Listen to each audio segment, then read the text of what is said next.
একজন মুক্তিযোদ্ধা যদি তার নিজ জীবদ্দশায় কথা বলে যায়, আজকে নির্লজ্জের মতো কোন মুক্তিযোদ্ধারা কোটা চায়? আমি একজন মুক্তিযোদ্ধার সন্তান। আমার পিতা 2013 সালের 30শে জুন মারা যায়।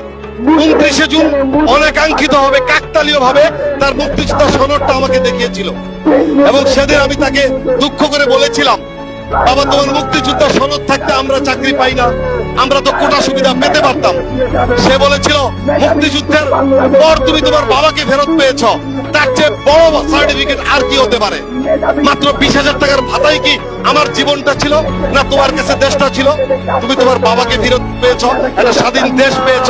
তারপর একজন মুক্তিযোদ্ধা যদি তার নিজ জীবদ্দশায় কথা বলে যায়, আজকে নির্লজ্জের মতো কোন মুক্তিযোদ্ধারা কোটা চায়, কোন মুক্তিযোদ্ধারা ভাতা চায়?